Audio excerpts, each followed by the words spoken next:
So I bought this thing at a thrift store.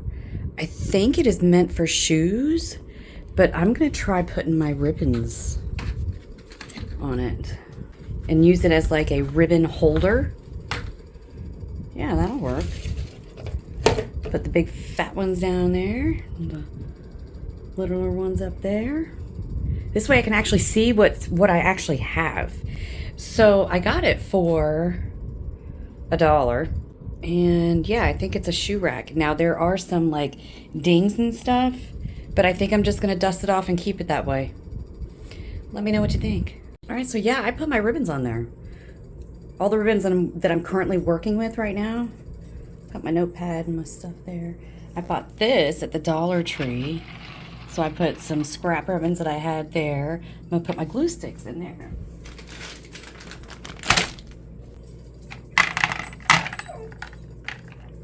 Yeah, look at that. And then I moved my little caddy my mom gave me, which has like a bunch of random stuff in it. I put that where these ribbons were. They were in this top drawer along with some of the ribbons over here. So yeah, I put the ribbons over there, the bolt of ribbons on that thing. I should probably take the tag off. But it was $1. And yeah, took the ribbons out of there, put my little caddy in here. I don't know why there's a bolt of ribbon right here. I really need to go through this.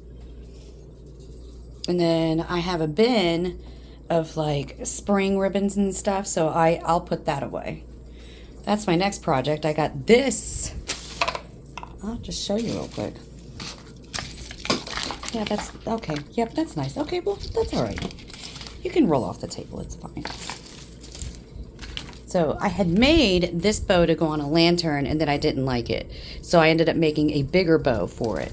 But I got this wreath. Let me see if I can even show you. I got this wreath for $8 at the thrift store, but I think everything was half off, so I think I got it for $4. So I am going to put this down. What I want to do is I want to remove this pine cone. I'm going to leave the gourds and the pumpkins, and I don't like this white stuff here. That's going. And I'm going to put this bow on to that wreath for fall. Friends, let me know what you think about this rack. Should I paint it or leave it the way it is? Drop your thoughts in the comments below. Thanks so much for watching. I'll see you in the next one. Bye.